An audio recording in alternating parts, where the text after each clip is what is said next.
Coba Anda bayangkan sebuah skenario ini. Saat Anda sedang mendengarkan obrolan kita, sebagian besar pasokan helium dunia itu sedang tertahan di perairan. Dan helium ini bukan buat balon udara ya? Betul, bukan buat balon. Ini gas yang secara absolut sangat vital untuk bikin otak dari ponsel pintar yang mungkin sedang Anda pegang sekarang. Nah, kapal-kapal ini dikelilingi oleh kapal perang dan ancaman rudal berkecepatan Mach 4. Satu percikan saja, dan bukan cuma Timur Tengah yang terbakar, Tapi seluruh layar teknologi di dunia bisa meredup, mati total. tepat. Dan yang bikin situasi ini jauh lebih mengkhawatirkan adalah orang-orang yang duduk di kursi kemudi yang seharusnya mencegah percikan itu terjadi, mereka tampaknya justru tidak tahu cara menginjak rem. Atau mungkin mereka malah lupa di mana letak pedal remnya. Iya, mengerikan sih. Nah, selamat datang di sesi eksplorasi mendalam kita. Hari ini adalah hari Minggu, 29 Maret 2026.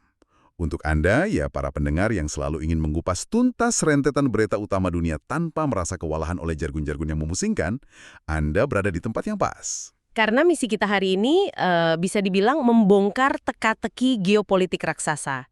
Kita mau membedah ketegangan antara Amerika Serikat, Iran, dan Israel. Terus bagaimana hal ini secara harfiah mencekik urat nadi ekonomi global.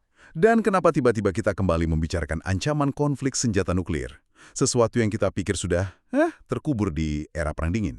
Iya, mimpi buruk yang bangkit lagi. Nah, sumber utama yang kita bedah hari ini adalah sebuah transkrip wawancara YouTube. Wawancara ini sangat padat antara akademisi Glenn Diesen dan Kolonel Lawrence Wilkerson. Beliau ini mantan Kepala Staf Menteri Luar Negeri AS. Kolonel Wilkerson dan materi sumber kita ini punya pandangan geopolitik yang sangat tajam, belak-belakan, dan jujur saja kental dengan nuansa politis. Sangat politis.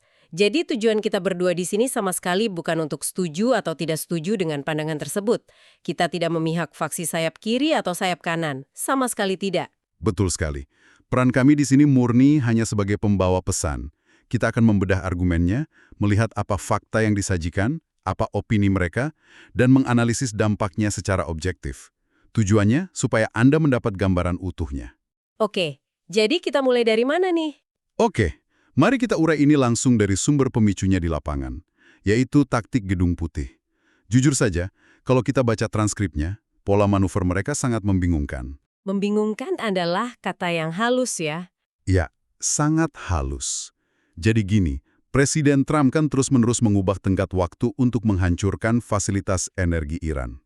Awalnya dia kasih waktu 48 jam. Terus, entah bagaimana mundur jadi 5 hari. Dan kemudian mundur lagi jadi 10 hari. Nah, iya, kalau boleh saya bikin analogi, ini tuh persis kayak mahasiswa yang terus minta perpanjangan waktu buat kumpulin tugas akhir. Kenapa? Karena dia baru sadar kalau dia sama sekali tidak mengerti soal ujiannya. Analoginya menarik. Tapi biar saya tambahkan sedikit konteks dari Wilkerson. Bayangkan mahasiswa ini bukan cuma telat ngerjain tugas, tapi dia juga sengaja mengunci pintu ruang ujian dari dalam. Jadi nggak ada yang bisa keluar. Wah, terjebak dong? Terjebak. Menurut analisis Wilkerson, Trump saat ini secara harfiah cuma mengulur waktu untuk membeli waktu. Karena dia terjebak dalam eskalasi yang sejak awal diorkestrasi oleh Perdana Menteri Israel, Benjamin Netanyahu. Jadi dia ditarik ke dalam pusaran itu. Betul. Dan sekarang Trump sadar, dia nggak punya alat diplomasi atau strategi militer yang jelas untuk keluar dari jerat tersebut tanpa kehilangan muka. Tapi tunggu dulu. Selama dia mengulur waktu itu, mesin militernya AS kan nggak diam saja. Di latar belakang transkrip ini kita melihat pergerakan militer AS yang ditarik dari berbagai belahan dunia. Iya, ada pengerahan besar-besaran. Jadi pengumpulan pasukan operasi khusus kayak Rangers. Terus ada pergerakan resimen penerbangan operasi khusus, 160 SOER. Buat Anda yang mungkin kurang familiar, SOER ini unit helikopter super elit. Spesialisasi mereka itu menyusupkan pasukan ke wilayah musuh di malam hari tanpa ketahuan. Yang biasa dipakai di film-film aksi itu ya. Presis. Nah, pasukan ini ditarik dari pangkalan di Ramstein, Jerman, terus dari Italia, sampai Jepang. Wilkerson mencatat kalau AS tuh kayaknya mau coba taktik serangan kilat seperti yang mereka lakukan di Venezuela, mungkin menargetkan fasilitas di Pulau Kar. Pulau Kark di Teluk Persia ya? Ya. Nah, pertanyaan saya, Apakah taktik infiltrasi kilat ala Venezuela ini benar-benar masuk akal kalau diterapkan pada negara yang punya geografi dan pertahanan berlapis kayak Iran? Kalau kita bicara murni dari sudut pandang militer, sangat tidak rasional. Dan disinilah Wilkerson benar-benar mengkritik keras para perencana militer AS saat ini. Contohnya General Kane. Apa masalah utamanya? Masalah terbesarnya adalah para pemimpin ini mengacaukan perbedaan mendasar antara taktik dan strategi. Gini, dengan unit sekelas SOER tadi, Anda mungkin bisa mendaratkan pasukan khusus di sebuah pulau terpencil. Anda meledakkan beberapa fasilitas, lalu menarik mereka keluar dengan cepat. Oke, sebuah operasi yang sukses. Sukses secara taktis. Itu kemenangan taktis. Tapi mencapai tujuan taktis skala kecil di satu pulau itu tidak sama dengan menyelesaikan sebuah misi strategis. Maksudnya, meledakkan pulau itu nggak akan mengakhiri perang? Sama sekali tidak. Menghancurkan satu fasilitas nggak akan bikin rezim di Teheran tiba-tiba angkat tangan atau mengubah kalkulasi geopolitik mereka secara keseluruhan. Jadi kalau pinjem istilah olahraga, itu tuh kayak berhasil mencetak 1 poin pakai trik yang keren banget, tapi Anda sebenarnya lagi tertinggal 50 poin dan stadionnya sedang kebakaran. Nah, persis kayak gitu. Anda kelihatan melakukan sesuatu, tapi hasil akhir pertandingannya nggak berubah sama sekali. Itu cuma penggunaan kekuatan militer buat unjuk gigi, biar kelihatan melakukan tindakan keras di mata publik domestik AS, bukan untuk menyelesaikan akar masalahnya. Konyol juga ya. Dan kegagalan taktik militer yang meraba-raba ini menciptakan ruang hampa yang sangat berbahaya. Biasanya kan, saat militer buntu, diplomasi yang harusnya mengambil alih. Seharusnya begitu. Tapi coba kita lihat respons dari pihak Iran di transkrip ini. Di pertemuan darurat PBB, diplomat Iran, Abbas Araghchi, memberikan pernyataan yang sangat keras. Dia nggak pakai bahasa diplomasi yang halus-halus. Dia langsung bilang kalau Iran itu diserang oleh 2 rejim senjata nuklir yang menindas. Dan Araghchi membangun narasi itu bukan tanpa dasar loh. Transkrip ini mengutip statistik kemanusiaan yang sangat suram. Iya, angkanya bikin merinding. Bayangkan, selama 27 hari perang yang mereka sebut ilegal ini, tercatat ada 600 sekolah yang dibom. 600. Panti jompo, rumah sakit, dan sumber air bersih itu dihancurkan. Dan bagi Iran ini semua punya akar yang jelas. Yaitu pengabaian dunia terhadap Gaza kan? Tepat. Bagi Iran, pengabaian komunitas internasional terhadap warga Palestina di Gaza adalah akar dari eskalasi brutal ini. Mereka melihat ini sebagai satu konflik yang sama dan saling terhubung. Nah, ada satu detail dari transkrip ini yang bikin saya, jujur saja, sampai geleng-geleng kepala. Kita ini kan lagi ngomongin krisis global ya, tapi menurut Wilkerson, utusan diplomasi AS saat ini, Stephen Witkoff, itu ternyata sama sekali tidak pernah bertemu langsung dengan perwakilan Iran. Tidak pernah bertatap muka. Sama sekali nol. Dia beroperasi cuma lewat pihak ketiga, kayak perantara dari Oman atau Pakistan. Bahkan Wilkerson dengan belak-belakan menyebut utusan AS ini ketakutan setengah mati untuk masuk ke ruangan yang sama dengan diplomat senior macam Araghchi. Tunggu dulu, ini kan aneh banget ya? Sangat aneh untuk standar diplomasi. Anda terbang jauh-jauh ke pusat konflik, bawa misi damai katanya. Tapi nggak berani menatap wajah lawan bicara. Terus buat apa ada diplomasi kalau begini? Nah, yang paling menarik di sini adalah kita sebenarnya sedang menyaksikan kematian diplomasi tradisional. Diplomasi sekarang cuma jadi teater publik, sandiwara. Wilkerson menyoroti kalau AS sebenarnya nggak punya niat nyata buat cari titik temu. Cuma formalitas saja. Betul, tapi di sisi lain kita juga harus paham kenapa Iran juga enggan melunak. Bagi Iran, ini bukan lagi soal sengketa perbatasan biasa. Ini adalah ancaman eksistensial bagi negara mereka. Mereka merasa keberadaan mereka terancam. Iya, mereka punya tekad, sebuah determinasi psikologis yang kuat yang bikin mereka menolak mentah-mentah untuk kembali ke status quo.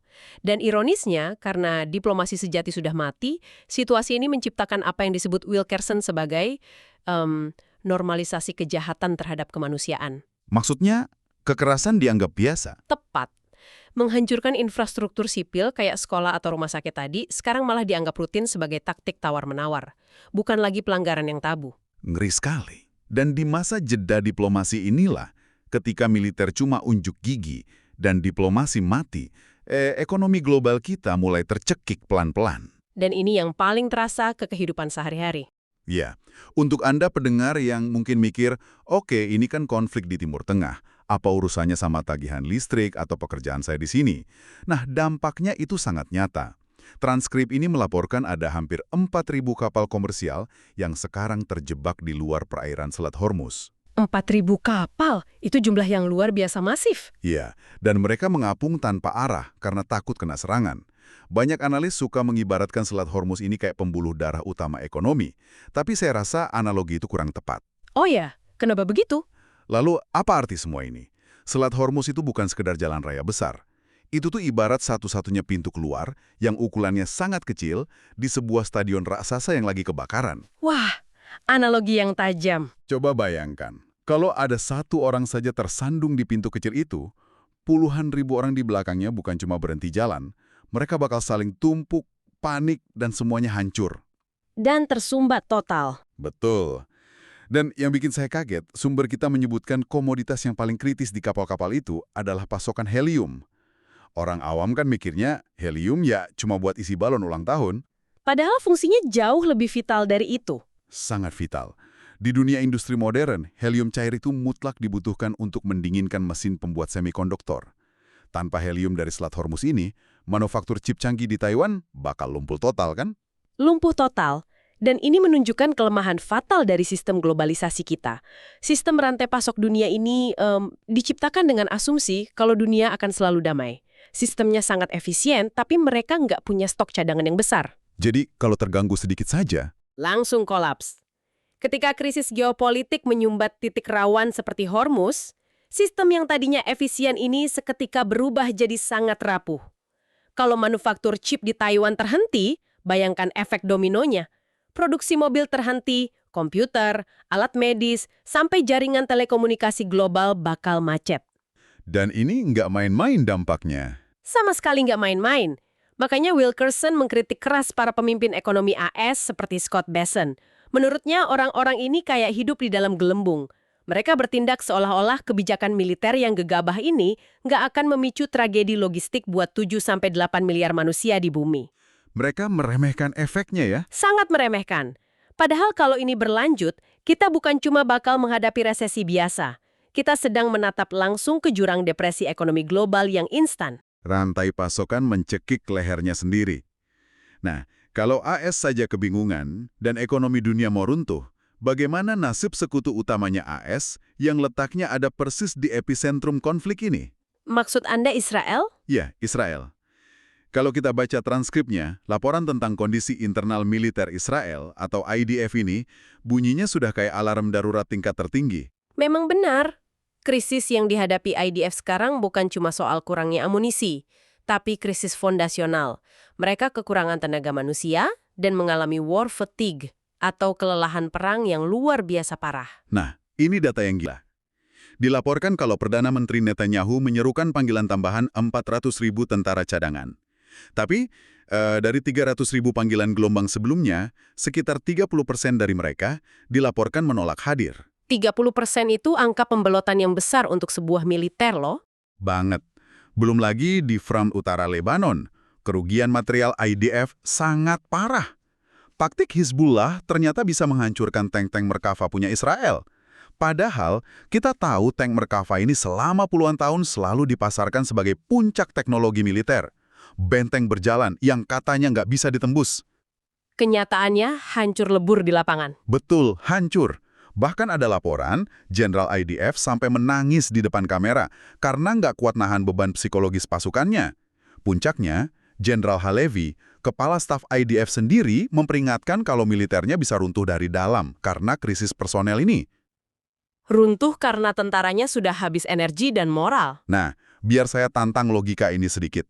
Kalau kepala staf militer Anda sendiri sudah mengibarkan, katakanlah, 10 bendera merah bahwa pasukan akan hancur dari dalam, kenapa para pemimpin politiknya malah terus menekan gas? Kenapa mereka menolak berhenti? Anda menyentuh inti masalahnya. Keputusan mereka itu sama sekali bukan didasarkan pada logika militer. Ini murni kalkulasi politik internal yang sangat rapuh. Politik internal seperti apa? Gini, kenapa 30% tentara tadi menolak hadir? Karena warga sipil yang jadi tentara cadangan ini sudah kehabisan napas.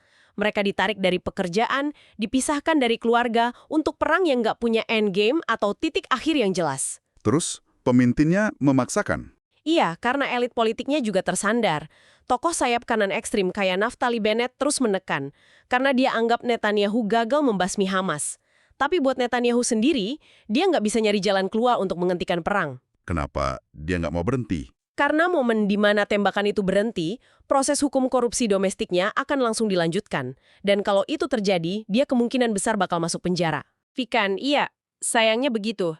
Dan karena keputusasaan politik ini, Wilkerson sampai bikin prediksi yang mungkin terdengar ekstrem, tapi sangat logis. Prediksi apa itu? Dia bilang, kalau kepemimpinan ini terus dilanjutkan tanpa rem, tekanan internal dan eksternal bisa membuat Israel pada akhirnya lenyap sebagai entitas negara yang utuh di wilayah Levant. Lenyap dari peta geopolitik. Itu prediksi yang sangat mengguncang. Sangat mengguncang.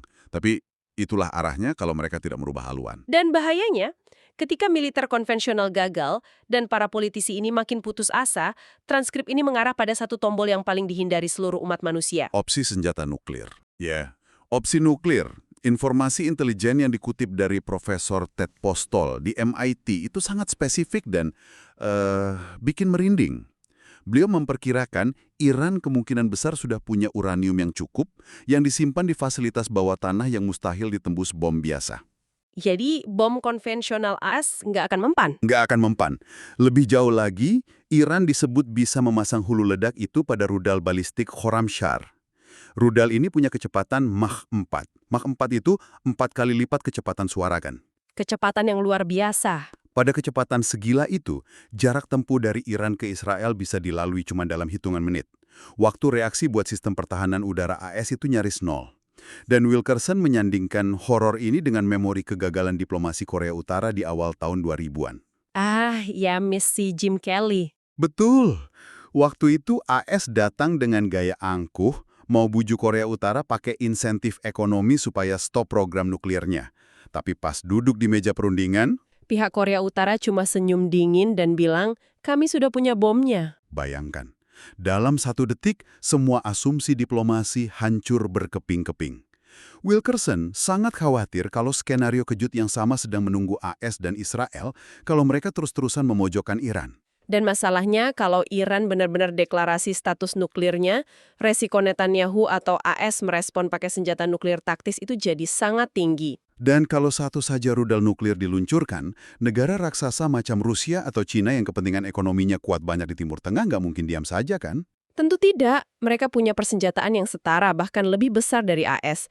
Ini resep kiamat global. Tapi tahu nggak, ada satu detail di transkrip ini yang bikin saya jauh lebih ngeri daripada rudal Mach 4 tadi. Apa itu?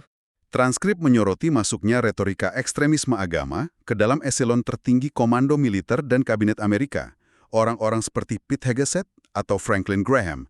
Mereka ini secara terbuka pakai narasi membangkitkan Tuhan Perjanjian Lama sebagai pembenaran buat menghancurkan musuh tanpa ampun. Mencampur adukan agama dan perang pemusnahan. Iya, Wilkerson menyebut ini sebagai bastardisasi radikal dari ajaran agama. Nah, ini memunculkan pertanyaan kritis. Dulu, waktu Perang Dingin, kita kan diselamatkan oleh doktrin kepastian saling menghancurkan, atau mutually assured destruction.